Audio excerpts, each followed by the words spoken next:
Hello friends, welcome back to my YouTube channel. कैसे हैं आप सब? आई होप कि आप सब बहुत अच्छे होंगे और आप सबकी पढ़ाई भी बहुत अच्छी चल रही होगी। तो फ्रेंड्स, हम यहाँ पर मध्यकालीन भारत के लिए ये सतीश चंद्रा की बुक पढ़ेंगे। मध्यकालीन भारत के लिए सतीश चंद्रा की ये बुक जो है मतलब काफ़ी अच्छी बुक है।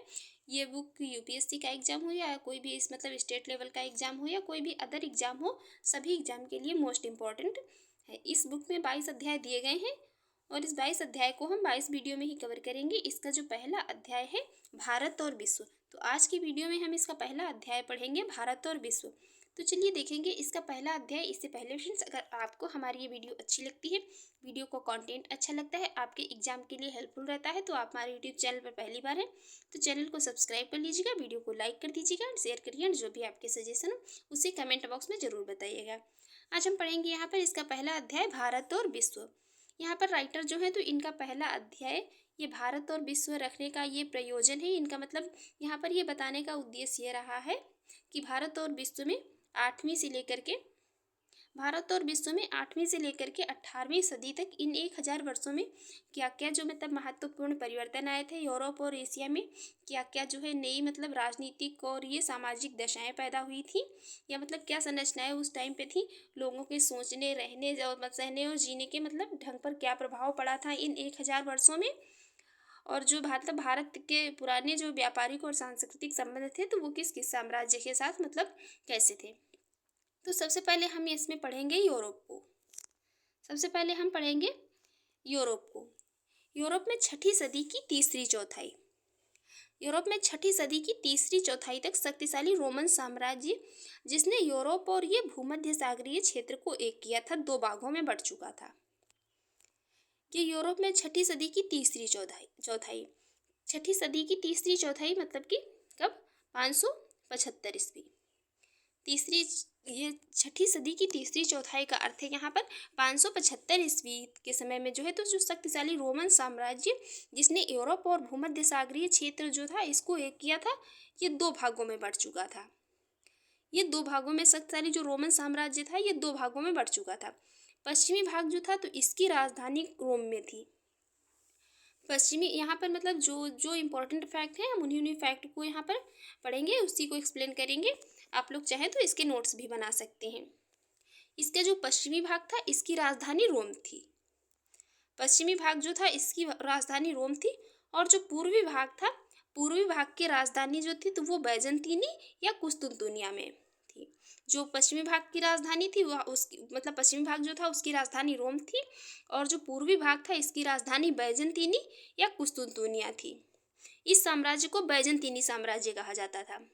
ये जो रोमन साम्राज्य का मतलब पूर्वी जो भाग था इसको क्या ये बैजंतीनी साम्राज्य कहा जाता था। और इसमें पूर्वी यूरोप का अधिकांश भाग, इसमें जो शामिल मतलब भाग था तो वो पश्चिमी जो पूर्वी यूरोप था इसका अधिकांश भाग, तथा साथ ही जो ये आधुनिक तुर्की, सीरिया, मिस्र समेत जो है उत्तरी अफ्रीका भी इसमें सम्मिलित थे। इसमें ये मतलब इतना क्षेत्र इसमें सम्मिलित था। पूर्वी यूरोप का अधिकांश भाग, आधुनिक तुर्की, सीरिया और मिस्र समेत जो है उत्तरी अफ्रीका इसमें शामिल था। और इसमें जो ये पश्चिम थे, इस पश्चिम के कैथोलिक चर्च है जिसका मुख्यालय रोम में था। पश्चिम में जो कैथोलिक चर्च थे इनका मुख्यालय कहाँ पर? रोम में था। और पूर्व के चर्च को क्या कहते थे? तो जो पश्चिम के मतलब चर्च थे उनको क्या कहते थे? कैथोलिक चर्च कहते थे, जिसका मुख्यालय कहाँ पर? रोम में था। और जो पूर्व के चर्च थे इनको क्या कहते थे? इनको ये यूनानी ऑर्थोडॉक्स चर्च कहा जाता था। जो पूर्व के यूनानी मतलब चर्च थे, जो पूर्व के चर्च थे उनको यूनानी ऑर्थोडॉक्स चर्च कहा जाता था। रूस ने यूनानी ऑर्थोडॉक्स चर्च और बैजंतीनी शासकों के प्रयास के कारण ही जो किसको? ईसाईयत को अपनाया था। ये मतलब नोट्स कर सकते हैं, इंपॉर्टेंट है यहाँ पर कि जो यूनानी ऑर्थोडॉक्स चर्च और बैजंतीनी शासकों के प्रयासों के कारण ही रूस ने किसको? ईसाईयत को अपनाया था। बैजंतीनी साम्राज्य जो है एक विशाल और फलता फूलता साम्राज्य था। बैजंतीनी साम्राज्य जो था तो उस टाइम पे मतलब एक विशाल साम्राज्य था, जिसने जो है पश्चिमी रोमन साम्राज्य के पतन के बाद भी क्या है एशिया के साथ व्यापार जारी रखा था। जो पश्चिमी रोमन साम्राज्य था इसका पतन हो गया, इसके बाद भी इसने जो है एशिया के साथ व्यापार जारी रखा था। क्योंकि एक चीज़ मतलब कॉमन है कि जो चीज़ का मतलब उदय हुआ है उसका पतन जो है मतलब निश्चित है। आगे बात करेंगे यहाँ पर। आखिर ये 15वीं सदी के मध्य में जब कुस्तुनतुनिया को तुर्कों ने जीत लिया तो इसका पतन हो गया। जब यहाँ पर ये मतलब कब? 15वीं सदी। आखिर ये 15वीं सदी के मध्य में, 15वीं सदी के मध्य में जब कुस्तुनतुनिया थी इसको तुर्कों ने जीत लिए, तब क्या हो गया? तो इसका पतन हो गया। और पश्चिम में रोमन साम्राज्य के पतन के बाद जो है, ये मतलब पतन के सदियों बाद तक पश्चिम यूरोप में बड़े नगरों का कोई पता नहीं था। और यहाँ पर जो विदेशी और घरेलू व्यापार जो था, इसको भी यहाँ पर भारी धक्का लगा था। इसका एक कारण यहाँ पर ये था, इसका कारण था कि जो रोम वाले थे तो वो सोना कहाँ से? अफ्रीका से पाते थे। मतलब यहाँ पर इसका कारण सोने का अभाव था। जो ये इसका विदेशी और घरेलू व्यापार था, ये मतलब इसको काफ़ी धक्का लगा, तो इसका कारण यही था कि सोने का अभाव हो गया था। रोम वाले जो थे सोना कहाँ से पाते थे? अफ्रीका से पाते थे, और पूर्व के साथ जो है तो ये उसका व्यापार के लिए उपयोग करते थे। यहाँ पर इतिहासकार इसे एक लंबे समय से 6ठी से लेकर के 10वीं सदी तक का जो काल था, इसको क्या कहा था? इसको अंधकार युग कहा था। ये 6ठी से लेकर के 10वीं सदी तक का काल जो था, तो इसको इतिहासकार थे, इन्होंने इसको अंधकार युग कहा था। अंधकार युग तो कहा था, किंतु यहीं पर इस काल में ही जो कृषि का प्रसार हुआ था, कृषि के प्रसार का काल भी था ये, जिसको अंधकार युग कहा था। 6ठी से लेकर के 10वीं सदी तक के समय को इतिहासकारों ने, और जिसने 10वीं सदी के बाद जो है नगरीय जीवन के पुनरुत्थान और ये विदेशी व्यापार की वृद्धि का रास्ता साफ कर दिया, रास्ता तैयार किया। और उसके बाद फिर ये 12वीं और 14वीं सदी के बीच क्या हुआ? पश्चिमी यूरोप जो था एक बार ये फिर से समृद्ध हो गया, क्योंकि पहले तो इसका पतन हो गया था, और उसके बाद क्या है, ये एक बार जो 12वीं और 14वीं सदी के समय में एक बार ये फिर से समृद्ध हो गया। आगे यहाँ पर बात करेंगे, यहाँ पर यहाँ पर और कुछ ज़्यादा चीज़ें इंपॉर्टेंट नहीं है। इसके बाद यहाँ पर हम देखेंगे फ्यूडलिज्म। फ्यूडलिज्म क्या था? तो फ्यूडलिज्म का देखते हैं उदय कैसे हुआ। फ्यूडलिज्म क्या था? रोमन साम्राज्य के विघटन के बाद जो है, जब रोमन साम्राज्य का विघटन हो गया, तो उसके बाद पश्चिमी यूरोप में एक नई प्रकार के जो समाज और नई शासन व्यवस्था का जन्म हुआ। और ये व्यवस्था क्या थी? ये धीरे धीरे विकसित होने लगी थी। इसी व्यवस्था को क्या? फ्यूडलिज्म कहा गया। इसी व्यवस्था को क्या? फ्यूडलिज्म कहा गया। रोमन साम्राज्य के विघटन के बाद जो पश्चिमी यूरोप में एक नए प्रकार के समाज और नई शासन व्यवस्था का जन्म हुआ था, धीरे धीरे विकसित होने वाली इस व्यवस्था को ही क्या? फ्यूडलिज्म कहा गया। फ्यूडलिज्म जो था, तो ये लैटिन शब्द फ्यूडम से उत्पन्न हुआ है। इससे फ्यूडम से उत्पन्न हुआ है फ्यूडलिज्म शब्द। और इसका जो है, इसका अंग्रेजी अनुवाद क्या होता है? फीफ होता है। फीफ का अर्थ क्या होता है? फीफ का अर्थ होता है राज्य। फीफ राज्य को कम कहते थे। इस समाज में जो सबसे शक्तिशाली थे, इस समाज में सबसे शक्तिशाली वे सरदार होते थे, जो क्या होते थे? जो अपने सैनिक अनुयायियों के बल पर बड़े बड़े इलाकों पर हावी रहते थे। सबसे शक्तिशाली उन सरदारों को माना जाता था इस समय में, जो अपने सैनिकों के आधार पर जो है बड़े बड़े इलाकों पर हावी रहते थे और शासन में अपनी अहम भूमिका निभाते थे।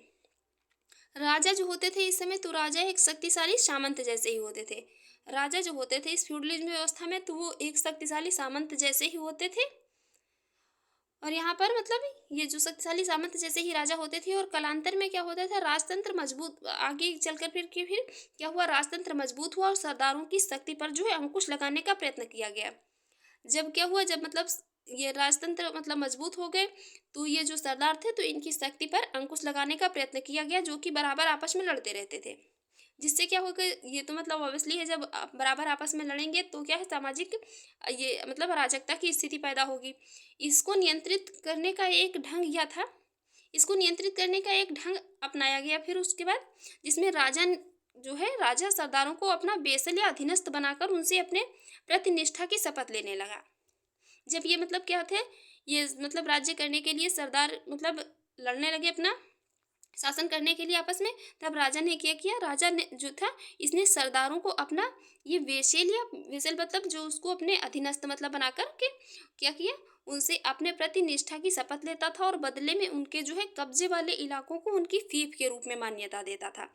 एक राज्य उनको दे देता था और बता देता था, राजा जो होता था कि उसको फीफ कहते थे उस समय पे, और कहता था कि आपको जो है इतने क्षेत्र पर अपना शासन चलाना है। फिर उसके बाद फिर ये सरदार अपने बेशल नियुक्त करते थे। उसके बाद ये सरदार जो क्या करते थे? जब सरदार को राजा के द्वारा बोल दिया जाता था कि आपको इतने क्षेत्र पर जो है क्या है अपना शासन चलाना है, तो सरदार क्या करते थे? सरदार फिर अपना उसमें बेसल नियुक्त करते थे, और बेसल नियुक्त करते थे, और अपनी फीप से जो है फीफ में से क्या करते थे, उनको एक भाग देते थे। और सिद्धांत के स्तर पर राजा एक गद्दार बेसल की फीफ पर जो है कब्जा कर सकता था। जो मतलब क्या होता था, सिद्धांत उस टाइम पे ऐसा था, सिद्धांत ऐसा था कि जो मतलब राजा एक क्या होता, जो गद्दार मतलब बेसल होता था, तो उसकी जो फीफ मतलब कि राज्य जो उसका होता था उस पर राजा क्या करता था, कब्जा कर सकता था। लेकिन व्यवहार में मतलब ऐसा कम ही देखने को मिलता था। और इस फ्यूडल व्यवस्था में जो ये फ्यूडलिज्म व्यवस्था थी, तो इसमें शासन पर एक भूस्वामी कुलीन वर्ग का वर्चस्व था।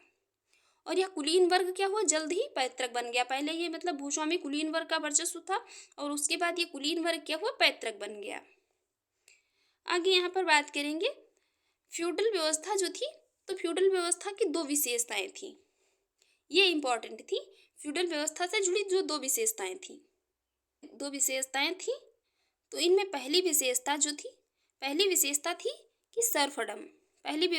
विशेषता जो थी, तो ये सर्फडम थी। इसमें क्या होता था, सर्फ एक ऐसे किसान को कहते थे जो अपनी मतलब जो जमीन जोतता बोता था, पर अपने स्वामी सरदार की आज्ञा के बिना जो है कुछ नहीं कर सकता था, मतलब अपना पेशा वगैरह नहीं बदल सकता था अपने जो है स्वामी सरदार की आज्ञा के बिना, उसको कहते थे सर्फ। और किसी और इलाके में वह बस भी नहीं सकता था और शादी भी नहीं कर सकता था। ये सारी मतलब बाउंडेशन होती थी किसके लिए, एक सर्फ या मतलब जिसको सर्फ, जो ये सर्फडम व्यवस्था थी उसमें एक किसान के लिए, जो कि मतलब जमीन को जोतता बोता था और अपने जो है स्वामी और सरदार की आज्ञा के बिना ना ही मतलब अपना पेशा बदल सकता था, ना किसी और इलाके में बस सकता था, और ना ही मतलब शादी वगैरह कर सकता था। तो इसी से एक जुड़ी थी ये मेनर व्यवस्था। इसी से जो है मेनर की व्यवस्था भी जुड़ी थी। मेनर वह किला होता था या हवेली, मेनर जो होता था तो वह किला या हवेली होती थी जहाँ लार्ड या स्वामी रहते थे। जहाँ पर लार्ड या स्वामी रहते थे उसको क्या कहते थे, मेनर। और अनेक यूरोपीय देशों में इन मेनरों के लार्ड जो होते थे तो ये बड़े बड़े इलाकों के मालिक भी होते थे। और भूमि के एक भाग की जुताई जो है लॉर्ड क्या सीधे अपनी निगरानी में अपने सर्फों की सहायता से कराता था। और ये सर्फ अपने खेतों के अलावा लार्ड के खेतों को जोतने बोने के लिए बाध्य होते थे। मतलब इनको ऐसी बाध्यता होती थी, ये जो सर्फ किसान होते थे, ये जो सर्फडम व्यवस्था थी उस टाइम पे, तो मतलब क्या होते थे ये जो है मतलब जो इनके स्वामी होते थे लॉर्ड मतलब सरदार, तो उनके ये खेतों को जोतने बोने के लिए बाध्य होते थे। और सिद्धांत के स्तर पर जो है भूमि लार्ड की होती थी तथा सर्फ उसे नगद या जिंस के रूप में महसूल भी चुकाता था। और कानून व्यवस्था बनाए रखने और न्याय प्रदान करने आदि की जिम्मेदारी की भी किसकी, मेनर के लाड़ पर ही होती थी। जो ये मतलब कानून व्यवस्था और ये न्याय प्रदान करने आदि ये सब की जिम्मेदारी किसकी होती थी, तो ये मेनर के लाड़ पर ही होती थी। क्योंकि था क्या, उन दिनों में मतलब काफ़ी अव्यवस्था फैली हुई थी, तो इसलिए कभी कभी क्या है स्वतंत्र किसान भी सुरक्षा के बदले मेनर के लाड़ का बेसल बनने को तैयार हो जाते थे। काफ़ी जब अव्यवस्था फैली थी तो क्या जो मतलब स्वतंत्र किसान थे, जो मतलब किसी की बाध्यता में नहीं थे, तो वो भी क्या थे, वो भी मतलब अपनी सुरक्षा के बदले जो है क्या मेनर के लाड़ या बेसल मतलब बनने को तैयार हो जाते थे। कुछ इतिहासकारों का मत है यहाँ पर कि जो ये सर्फडम प्रथा और मेनर व्यवस्था थी तो ये फ्यूडलिज्म के अभिन्न अंग थे, और इसलिए जिन समाजों में इन मतलब दोनों का वजूद नहीं था, सर्फडम प्रथा और मेनर व्यवस्था या फ्यूडलिज्म के अभिन्न अंग थे, और इसलिए जिन समाजों में मतलब इन दोनों का वजूद नहीं था उनमें जो है ये फ्यूडलिज्म की बात करना यहाँ पर गलत है। कुछ इतिहासकारों का मानना है ऐसा। लेकिन यूरोप के सभी भागों में मेनर थे। यूरोप के जो मतलब सभी भाग थे इसमें मेनर थे भी नहीं। यूरोप के जो सभी भाग थे इसमें मेनर नहीं थे, मतलब कुछ ही भागों में जो थे तो ये मेनर व्यवस्था थी, सभी भागों में मेनर व्यवस्था नहीं थी। भारत में जो था तो ना ही सर्फडम प्रथा थी और ना ही मेनर व्यवस्था थी। ये कहाँ पर थी, यूरोप में थी। भारत में ना मतलब सर्फडम प्रथा थी और ना ही मेनर व्यवस्था थी। लेकिन स्थानीय भूस्वामी मतलब या सामंत जो थे तो ये फ्यूडल सरदारों की अनेक शक्तियों का इस्तेमाल करते थे, और किसान क्या थे, किसान उन पर निर्भर रहते थे। तो आई होप यहाँ पर आपको जो ये मतलब मेनर और ये सर्फडम व्यवस्था और ये मेनर व्यवस्था जो है समझ में आ गई होगी। आगे बात करेंगे यहाँ पर यूरोप के अनेक देश जो थे तो इनमें 14वीं सदी के बाद मेनर व्यवस्था और श्रम के रूप में महसूल चुकाने अर्थात ये लाड़ की भूमि को महसूल के रूप में मुक्त जोतने बोने की व्यवस्था का लोप हो गया। 14वीं सदी आते आते जो ये मेनर व्यवस्था थी ये क्या हो गई, इसका मतलब लोप हो गया यूरोप पे 14वीं सदी आते आते। यूरोप में सामंतवाद से जुड़ी एक और विशेषता थी सेना का संगठन। यूरोप में सामंतवाद से जुड़ी एक और विशेषता थी जो थी कि सेना का संगठन। घोड़े पर बैठा बख्तरबंद ये नाइट सामंती व्यवस्था का सबसे ज्वलंत प्रतीक था। वास्तव में क्या था, वास्तव में यूरोप में जो ये घुड़सवार मतलब ये घुड़सवार युद्ध कला का आरंभ जो हुआ था, तो ये कब हुआ था, 8वीं सदी से अधिक पीछे नहीं हुआ था। यूरोप में जो मतलब ये घुड़सवार पर ये युद्ध कला जो मतलब घोड़े से युद्ध किए जाते थे, तो इस जो कला का आरंभ हुआ था, तो ये 8वीं सदी से अधिक पीछे का नहीं था। अधिक पीछे का मतलब ये नहीं था। और रोमन काल में क्या था, रोमन काल में जो लंबे वृक्षों और छोटी तलवारों से लैस जो ये छोटे बड़े मतलब क्या था, बड़े छोटे जो ये पैदल दस्ते सेना के प्रमुख अंग थे। और घोड़ों को मतलब घोड़ों का प्रयोग किया जाता था, तो ये रथ खींचने में किया जाता था। घोड़ों का प्रयोग जो किया जाता था, तो ये रथों को खींचने के लिए ही खासकर किया जाता था। और युद्ध की कला जो है, तो ये अरबों के आगमन के साथ बदली थी। युद्ध की कला कब बदली थी, जो युद्ध की कला ये थी, तो जब अरबों का आगमन हुआ था, जब अरब आक्रमणकारी आए थे, मतलब तभी ये बदली थी। अरबों के पास क्या था, बड़ी तादाद में घोड़े थे और उनकी गति मतलब तेज, और सवार भी उनके मतलब क्या थे, ये जो उन्होंने घोड़ों की गति तेज और सवार ये तीरंदाजों के पैदल सेना को मतलब बड़ी सीमा तक क्या नाकाम बना करके इन्होंने रख दिया था अरबों ने। यहाँ पर आगे इसकी बात करेंगे, यहाँ पर कोई मतलब और फैक्ट इंपॉर्टेंट नहीं है। क्या हुआ था, यहाँ पर दो आविष्कार हुए थे। तो दो आविष्कार जो हुए थे, तो इनके कारण ही इन दो आविष्कारों के कारण ही घुड़सवार युद्ध लड़ाई का जो है मतलब घुड़सवार युद्ध है ये लड़ाई का प्रमुख रूप बना। ये आविष्कार थे तो मतलब काफी पहले के, मगर इनका जो व्यापक उपयोग है ये इसी काल में आरंभ हुआ। पहला आविष्कार जो क्या था, वो था लोहे की रकाब था। पहला आविष्कार जो था, तो वो लोहे की रकाब था। लोहे की रकाब के कारण क्या था, हथियारों से पूरी तरह लैस सैनिक को जो तीर चलाते समय क्या था, घोड़े की पीठ से गिरने का भय नहीं था। और दूसरा जो क्या था, दूसरा आविष्कार जो था, तो ये क्या था, ये एक नए प्रकार का मतलब क्या था, जीन का, जिसके कारण क्या है, घोड़ा पहले की अपेक्षा मतलब एक ये यहाँ पर दूसरा आविष्कार जो था, तो एक ये मतलब जीन के द्वारा अच्छे किस्म के घोड़े को तैयार किया गया था, जो कि पहले घोड़े जो पहले मतलब घोड़े थे उसकी अपेक्षा क्या है, 2 गुना बोझ लेकर के चल सकता था।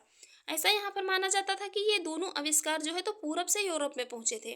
कहाँ से पहुंचे थे, आविष्कार पूरब से यूरोप में पहुंचे थे, और संभवतः ये चीन और कोरिया से, मतलब कहाँ से पूरब से यूरोप में पहुंचे थे, कहाँ से, चीन से और कोरिया से। भारत में इनका प्रसार जो है तो ये 10वीं सदी से शुरू हुआ था। भारत में इनका प्रसार कब शुरू हुआ था, तो ये 10वीं सदी से शुरू हुआ था। और इस तरह यहाँ पर राजनीतिक, आर्थिक और सैनिक ये अनेक कारण यूरोप में फ्यूडलिज्म के विकास के लिए उत्तरदायी थे।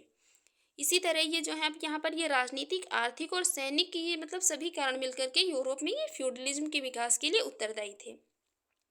आगे बात करेंगे यहाँ पर 11वीं सदी के बाद, जब मतलब 11वीं सदी के बाद जब और भी शक्तिशाली सरकारें सामने आई, तब भी परंपरा इतनी ये जड़ पकड़ चुकी थी कि राजा फ्यूडल जो थे, मतलब राजा फ्यूडल लॉर्डों की शक्ति को आसानी से कम नहीं कर सकता था। आगे बात करेंगे इतिहासकार, जिसे मध्यकाल कहते हैं। इतिहासकार जो है इसको, इतिहासकार क्या है, इतिहासकार जिसे मध्यकाल कहते हैं, इस काल में फ्यूडलिज्म के अलावा यूरोप में जो है जीवन के ढर्रे को जो है तो ईसाई चर्च ने भी निर्धारित किया था। फ्यूडलिज्म के अलावा जो क्या था, यूरोप में जो जीवन का मतलब रहना सहना जो था, तो इसको किसने, ईसाई चर्च ने भी निर्धारित किया था। हम बैजेंटीनी साम्राज्य और रूस जो यूनानी ऑर्थोडॉक्स चर्च की भूमिका को मतलब पहले ही देख चुके हैं। इसमें पश्चिम में क्या था, एक शक्तिशाली साम्राज्य के अभाव में कैथोलिक चर्च ने जो है शासन के भी कुछ कार्यभार संभाल लिए थे। पोप जो ये कैथोलिक चर्च का प्रमुख था, एक धर्म गुरु ही नहीं रहा था, बल्कि ऐसा व्यक्ति बन गया था जिसके पास काफी कुछ राजनीतिक और नैतिक सत्ता भी थी। ये जो मतलब क्या था, ये को मतलब केवल धर्मगुरु होना चाहिए, तो ये धर्मगुरु ही नहीं बना रहा, जो कैथोलिक चर्च का प्रमुख था, तो ये धर्मगुरु ही नहीं बना रहा, बल्कि इसने क्या है कुछ मतलब राजनीतिक और नैतिक सत्ता भी मतलब हथिया ली।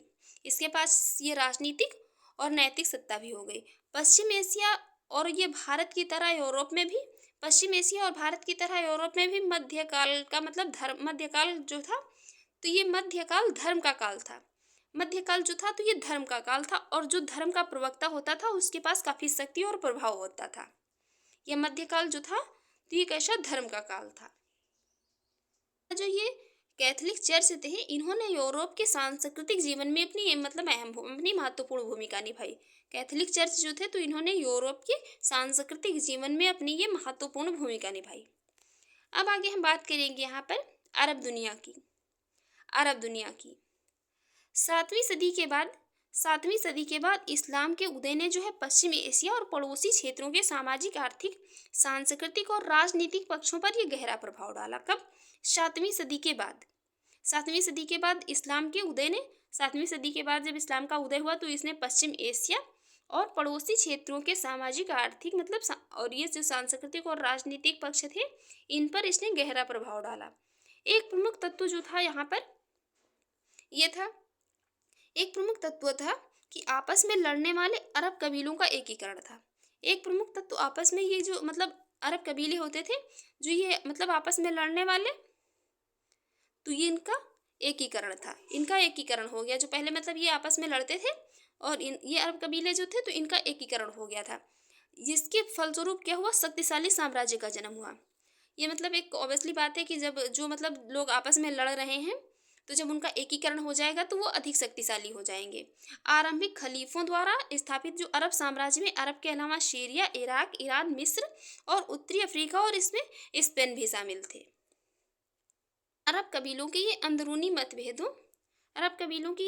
मतभेदों और गृह युद्धों के कारण क्या हुआ, 8वीं सदी के मध्य में दमिश्क में जो बैठा खलीफा था ये भी सत्ता खो बैठा और अब्बासी नाम का एक नया वंश सत्ता में आया। जब ये दमिश्क में मतलब दमिश्क का जो खलीफा था वो जब अपनी सत्ता खो बैठा तो वहाँ पर अब्बासी नाम का एक नया वंश सत्ता में आया। इसने क्या किया, उसने ये नव स्थापित उस टाइम पे जो मतलब नव स्थापित नगर था बगदाद, उसने उसको अपनी राजधानी बनाया। और अब्बासी जो था तो ये स्वयं को क्या मानता था, स्वयं को ये पैगंबर मतलब मोहम्मद साहब के कबीले से संबंधित होने का दावा करता था।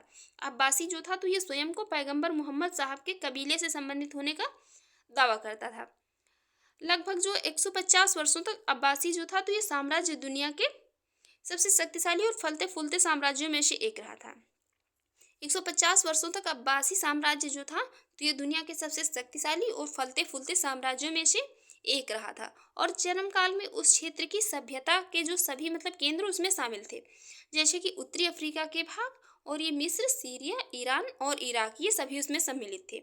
और अब्बासी खलीफा ये पश्चिम एशिया और उत्तरी अफ्रीका के कुछ सबसे उपजाऊ देशों को नियंत्रित नहीं करते थे। जो मतलब अफ्रीका के कुछ सबसे नियंत्रित मतलब सबसे उपजाऊ देश थे तो उसको ये अब्बासी खलीफा जो थे ये नहीं नियंत्रित करते थे। ये नियंत्रित करते थे बल्कि ये भूमध्य सागर क्षेत्र को भारत से जोड़ने वाले प्रमुख व्यापारिक जो ये भूमध्य सागर क्षेत्र से मतलब भूमध्य सागर क्षेत्र को जो भारत से जोड़ने वाले प्रमुख व्यापारिक मार्ग थे उन पर इनका नियंत्रण था। ये जो अब्बासी खलीफा इनका नियंत्रण जो था तो ये जो मतलब भूमध्य सागर के जो क्षेत्र थे, ये भूमध्य सागर के जो क्षेत्र थे ये जो इसको भारत से जो जुड़ते थे उन पर इनका मतलब जो प्रमुख व्यापारिक मार्ग थे उन पर इनका नियंत्रण था।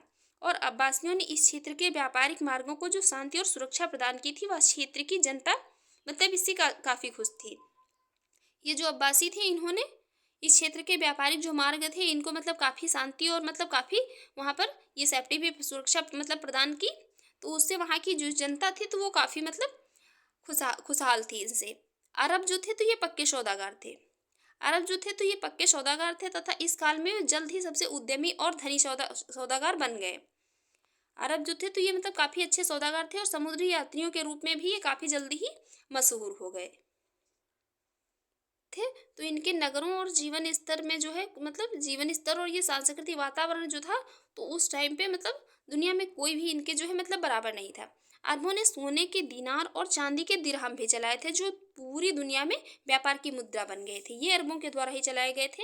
सोने के दीनार जो सोने के होते थे उनको दीनार कहा जाता था और चांदी के जो सिक्के होते थे उसको क्या कहते थे, दिरहम कहते थे। ये अरबों ने चलाए थे और ये पूरी दुनिया में उस समय उस टाइम पे क्या था, व्यापार की मुद्रा बन गए थे। इस काल के जो सबसे मशहूर खलीफा थे तो वो अल मामून और हारून अल रशीद थे। ये सबसे मशहूर खलीफा थे उस टाइम पे। इनके दरबार और महल को मतलब ये शानो शौकत और ज्ञान विज्ञान में ये प्रवीण लोगों को उनसे मिलने और संरक्षण तथा मतलब ये अनेक कथा कहानियों के विषय बन गए थे। ये जो मशहूर खलीफा सबसे उस टाइम पे ये सबसे मशहूर थे। कौन? अल मामून और हारून अल रशीद। ये अब्बासी खलीफा मतलब कैसे थे? अब्बासी खलीफा जो थे तो ये रूढ़िवादी मुसलमान थे। अब्बासी खलीफा जो थे तो ये रूढ़िवादी मुसलमान थे। और इन्होंने मतलब क्या किया था? ये खलीफा अल मामून ने यूनानी, बैजंतीनी, ईरानी और ये भारतीय विभिन्न सभ्यताओं के मतलब ज्ञान ग्रंथों का अरबी भाषा में अनुवाद कराने के लिए बगदाद में एक बैत उल हिकमत या ज्ञान गृह की स्थापना की थी। क्योंकि मतलब काफी रूढ़िवादी मुसलमान थे जो खलीफा थे। देखेंगे अरबी भाषा में अनुवाद कराने के लिए बगदाद में जो एक ये बैतुल हिकमत बैतुल हिकमत या ज्ञान गृह की स्थापना की गई थी, तो ये खलीफाओं के द्वारा ही की गई थी। आगे बात करेंगे यहाँ पर जी, ये जो वेनिस के मशहूर यात्री थी मार्को पोलो। इन्होंने चीन के बारे में और अधिक मतलब जानकारी हासिल करने तथा चीन यूरोप व्यापार पर अरबों के एकाधिकार को तोड़ने के लिए जो है मतलब क्या किया था? चीन की यात्रा की थी।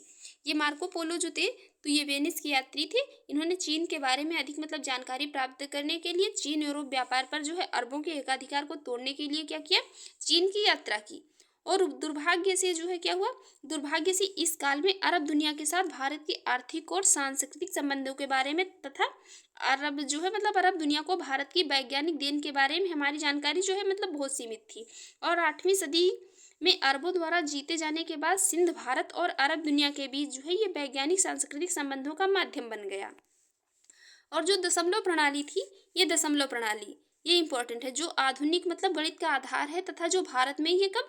5वीं सदी में विकसित हुई थी। ये दशमलव प्रणाली जो है कब विकसित हुई थी? तो ये भारत में कब? 5वीं सदी में विकसित हुई थी, याद रखेंगे, इंपॉर्टेंट है। इसी काल में अरब दुनिया में पहुंची थी। अरब दुनिया में भी ये इसी काल में पहुंची थी। और 9वीं सदी में अरब गणितज्ञ जो थी ये अल ख्वारिज़मी, इसे अरब दुनिया में लोकप्रिय बनाया गया। नाम के एक भिक्षु जो थे तो इसके जरिए जो है तो ये ज्ञान 12वीं सदी में यूरोप में पहुंचा, जहां उसी अरब अंक प्रणाली के नाम से जाना गया। जब ये 12वीं सदी में यूरोप में पहुंचा वहां पर इसको क्या है? ये अरब अंक प्रणाली के नाम से जाना गया। और खगोल शास्त्र और गणित से संबंधित अनेक ये भारतीय ग्रंथों के अरबी अनुवाद हुए उस टाइम पे। और खगोल शास्त्र की ये सुप्रसिद्ध रचना सूर्य सिद्धांत, जिसे आर्यभट्ट ने संशोधित और मतलब इसको परिष्कृत किया था।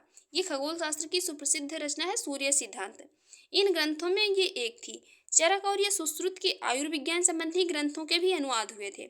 भारतीय व्यापारी और ये सौदागर जो थे ये ईरान और इराक के बाजारों में जाते रहे और बगदाद में ये खलीफा के दरबार में भारतीय चिकित्सकों और ये उस्ताद कारीगरों का स्वागत वहां पर किया जाता रहा था। और संस्कृत में अनेक ये साहित्यिक ग्रंथों का अरबी में अनुवाद किया गया, जैसे कलील व दिम्मना या पंचतंत्र, जो पश्चिम में इस सब की कथाओं का आधार बन गया। और अरब दुनिया पर भारतीय विज्ञान और दर्शन का तथा ये बाद की काल में भारत पर अरब विज्ञान के प्रभाव का विस्तृत अध्ययन इन दिनों जो है जारी था।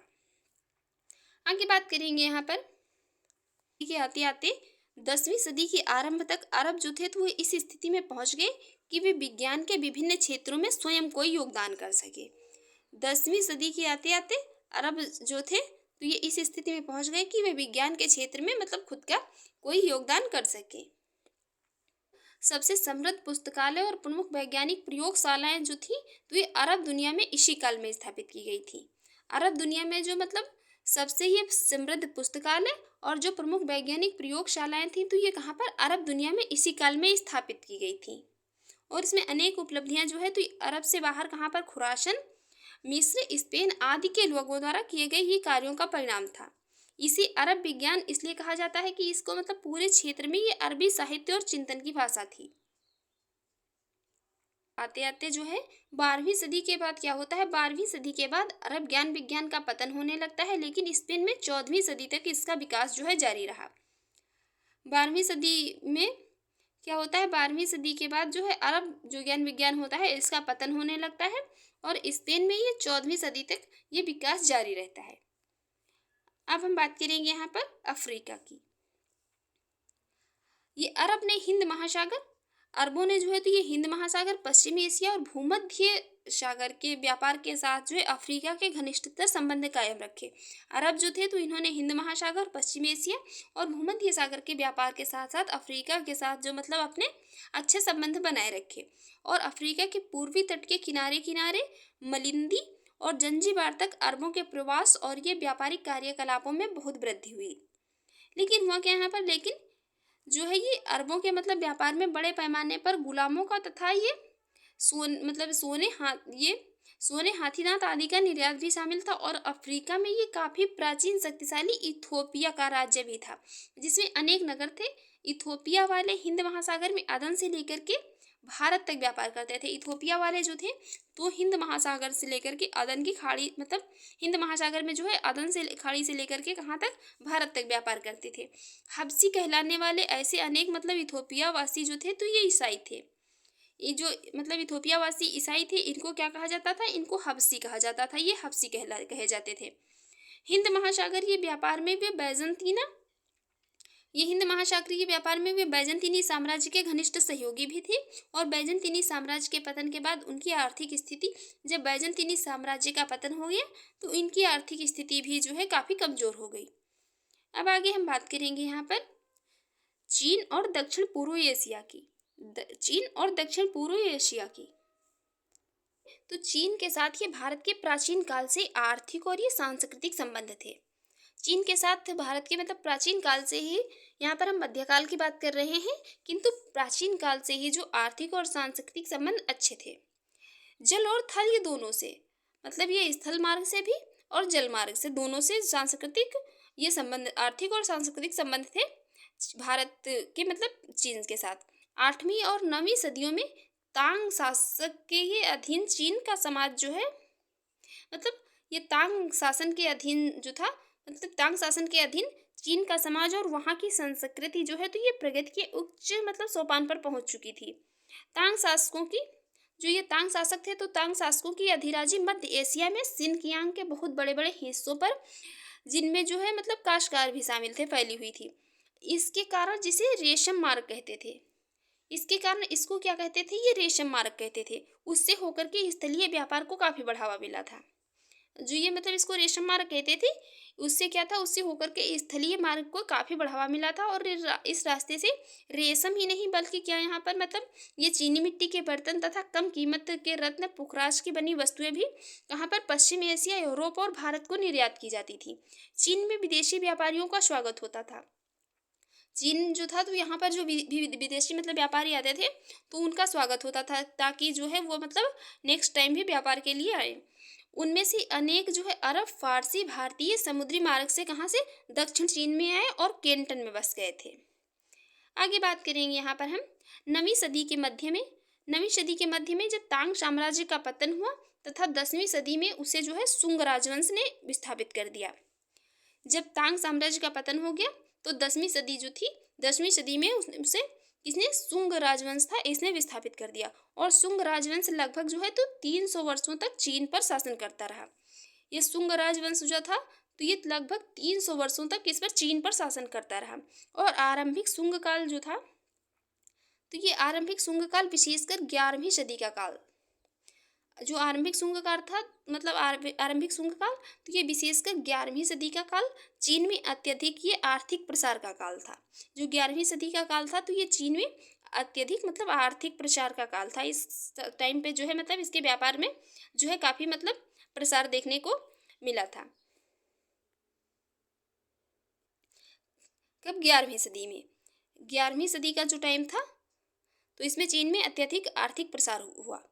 और इसी काल के दौरान बाद के अनेक यूरोपीय आविष्कारों के मतलब आद्य रूप सामने आए। इसमें दक्षिण पूर्व एशिया, भारत और श्रीलंका के साथ जो है चीन का समुद्री मार्ग मतलब ये समुद्र मार्गी व्यापार भी बढ़ गया।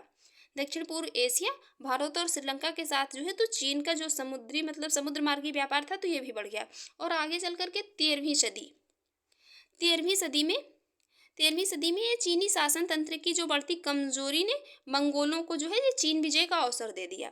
और उन्होंने चीन में मौत और ये तबाही का तांडव किया। लेकिन अपने घोर ये अनुशासित और गतिशील घुड़सवार दस्तों के बल पर क्या हुआ, मंगोल पहली बार एक शासन के अंतर्गत उत्तर और दक्षिण चीन का एकीकरण करने में सफल रहे। कौन, जो तो इस पर ये जो मतलब मंगोल शासक थे। मंगोल शासक थे। अब इन्होंने दक्षिण चीन का, उत्तर और दक्षिण चीन का एकीकरण कर लिया। कुछ समय तक उन्होंने ये टोंगकिन जो कि उत्तर वियतनाम और अनाम जो कि दक्षिण वियतनाम को अपने कब्जे में ले लिया, अपने कब्जे में रखा। उसके बाद उत्तर में उन्होंने कोरिया को मतलब सबसे पहले नष्ट किया और इस तरह मंगोलों ने पूर्वी एशिया में एक ऐसे विशाल साम्राज्य की स्थापना की जिसकी गिनती दुनिया की सबसे मतलब शक्तिशाली या मतलब सबसे बड़ी ताकतों में होती थी। आगे बात करेंगे यहाँ पर वेनिस का यात्री मार्को पोलो। ये कुछ समय तक चीन के मंगोल शासकों में सबसे अधिक जो विख्यात कुबलई खान के दरबार में रहा था। ये वेनिस का यात्री था मार्को पोलो और चीन आया था। तो ये कुछ समय तक जो है मंगोल शासकों में मतलब रहा था और कुबलई खान के दरबार में रहा था। ये सारी मतलब चीज़ें याद रखिए। उसने एक दरबार का मतलब ये जीता जगत तो मतलब उसने एक दरबार का जो है ये मतलब उसने एक पेंटिंग भी बनाई थी एक दरबार की। मार्को पोलो जो था तो ये समुद्री मार्ग से इटली लौटा और रास्ते में उसने भारत में मालाबार को भी देखा। जब ये मार्को पोलो जो था तो ये समुद्री मार्ग से जब इटली लौट रहा था तो उसने रास्ते में क्या है भारत में किसको, मालाबार तट को भी देखा। और इस तरह संसार के ये विभिन्न भाग पहले से ही करीब आ रहे थे और उनके व्यापारिक और सांस्कृतिक संबंध मतलब जो थे तो ये बढ़ रहे थे। शैलेंद्र राजवंश, ये शैलेंद्र राजवंश जो था तो ये 8वीं सदी में उभरा तथा उसने जो है ये श्री विजय साम्राज्य को काफी हद तक विस्थापित कर दिया। ये शैलेंद्र राजवंश जो था तो ये कब 8वीं सदी में उभरा और उसने ये श्री विजय साम्राज्य को काफी विस्थापित कर दिया। शैलेंद्र साम्राज्य जो था तो ये 10वीं सदी तक मतलब काफी अच्छा चलता रहा, काफी फलता फूलता रहा। और इस साम्राज्य के चरम काल में इसमें सुमात्रा, जावा, मलय प्रायद्वीप, सियाम या जो कि मतलब आधुनिक थाईलैंड के कुछ भाग इसमें सम्मिलित थे। ये जो है ये तेज गति से जो मतलब तेज से तेज चलने वाली नौका भी 2 साल में इस विशाल साम्राज्य का चक्कर नहीं लगा सकती थी। ये मतलब इतना बड़ा साम्राज्य हो गया था कि जो तेज तेज मतलब चलने वाली नौका होगी वो 2 साल में भी इसका चक्कर नहीं लगा सकती थी। और जो शैलेंद्र शासक होते थे तो इनके पास एक मजबूत नौसेना थी उस सब टाइम पे। मतलब एक जो मतलब मजबूत नौसेना जिसके पास होती थी, जिन शासकों के पास, उसका बहुत महत्व होता था। मतलब मजबूत नौसेना बहुत मायने रखती थी। तो चीन के साथ जो है ये समुद्री व्यापार पर उनका वर्चस्व था। चीन के साथ जो समुद्री जब मतलब अच्छी नौसेना होगी तो जो समुद्री व्यापार होगा, जिसके पास अच्छी नौसेना होगी उसी का जो है समुद्री व्यापार पर वर्चस्व हो जाता था। और दक्षिण भारत के पल्लवों के पास भी शक्तिशाली नौसेना थी।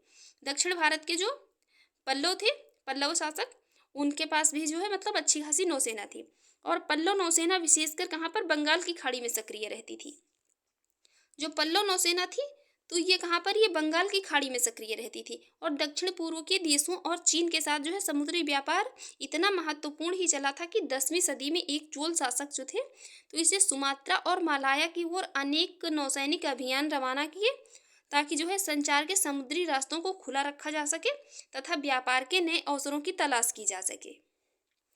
आगे बात करेंगे यहाँ पर ये ईस्वी संवत की जो आरंभिक सदियों में, बल्कि उससे भी पहले इस क्षेत्र में देशों के साथ जो है भारत के कैसे घनिष्ठ और व्यापारिक संबंध थे। अनेक चीनी और ये भारतीय व्यापारी इसी साम्राज्य की राजधानी जो थी, इसी साम्राज्य की राजधानी थी ये प्लेमबंग जाते थे और सुमात्रा में स्थित थी। ये कहाँ पर, सुमात्रा में स्थित थी। प्लेमबंग और मतलब भी पहले से ही संस्कृत और बौद्ध अध्ययन का केंद्र बना हुआ था। ये प्लेमबंग जो था तो ये संस्कृत और बौद्ध मतलब शिक्षा का अध्ययन केंद्र बना हुआ था। उन्होंने मतलब बहुत सारे भव्य मंदिर बनवाए थे।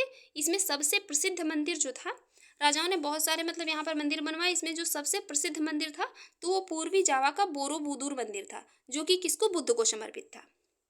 ये पूर्वी जावा का बोरोबुदुर मंदिर सबसे मतलब प्रसिद्ध था, ये बुद्ध को समर्पित था। और यह मुकम्मल पहाड़ी है, मतलब यह एक मुकम्मल पहाड़ी है जिसे तराश कर 9 मंजिल मतलब इसमें 9 मंजिलें निकाली गई थी और सबसे ऊपर एक स्तूप बनाया गया था। उस टाइम पे मतलब क्या होता था, मतलब पहाड़ियों को काट काट करके ही मंदिरों का निर्माण किया जाता था। तो यहाँ पर एक ये मुकम्मल पहाड़ी थी, इसी को तराश करके 9 मंजिलें निकाली गई थी और सबसे ऊपर एक स्तूप बनाया गया था। रामायण और महाभारत जैसे ये भारतीय महाकाव्यों के दृश्य इस मंदिर की पट्टिकाओं पर दिखाए गए थे। जो ये रामायण और महाभारत मतलब थे तो ये दृश्य सभी रामायण और महाभारत के दृश्य जो थे तो ये इस मंदिर की पट्टिकाओं पर दिखाए गए थे। आगे यहाँ पर बात करेंगे, जो मतलब कम्बोज साम्राज्य, कंबोडिया और अनाम जो कि दक्षिण वियतनाम में फैला हुआ था, उसे फूनान के हिंदू रंग में ये मतलब रंगे राज्य को विस्थापित कर दिया, जिसका क्या हुआ, जिसका इस क्षेत्र में पहला वर्चस्व था। ये कम्बोज साम्राज्य जो था, कम्बोज साम्राज्य 15वीं सदी तक ये फलता फूलता रहा तथा उसने जो है सांस्कृतिक विकास और ये समृद्धि का ऊंचा स्तर प्राप्त कर लिया। उसके बाद फिर कंबोडिया में ये अंकोर थोम के पास स्थित मंदिर समूह को उसकी सबसे शानदार उपलब्धि माना गया। ये कंबोडिया में जो अंकोर थोम के पास स्थित ये मंदिर समूह था उसको उसकी सबसे शक्तिशाली उपलब्धि माना गया। और मंदिर निर्माण का सिलसिला जो है तो ये 10वीं सदी में आरंभ हुआ था। मंदिरों को बनाने का मतलब ये निर्माण करने का सिलसिला जो है तो ये 10वीं सदी में आरंभ हुआ था। और उसके बाद जो है हर राजा अपनी याद छोड़ने के लिए क्या करने लगा, यहाँ एक मंदिर बनवाने लगा। मतलब अपनी याद छोड़ने के लिए मंदिर बनवाने लगा। और इस तरह दो से मतलब ये 3 वर्ग किलोमीटर से लेकर के 3 वर्ग किलोमीटर क्षेत्र में मतलब वहाँ 200 से कितने 200 से अधिक मंदिर बन गए। 3.2 वर्ग मतलब किलोमीटर क्षेत्र में वहाँ कितने 200 से अधिक मंदिर बन गए। इनमें से कंबोडिया में जो अंकोर वाट का मंदिर है ये सबसे बड़ा मंदिर है।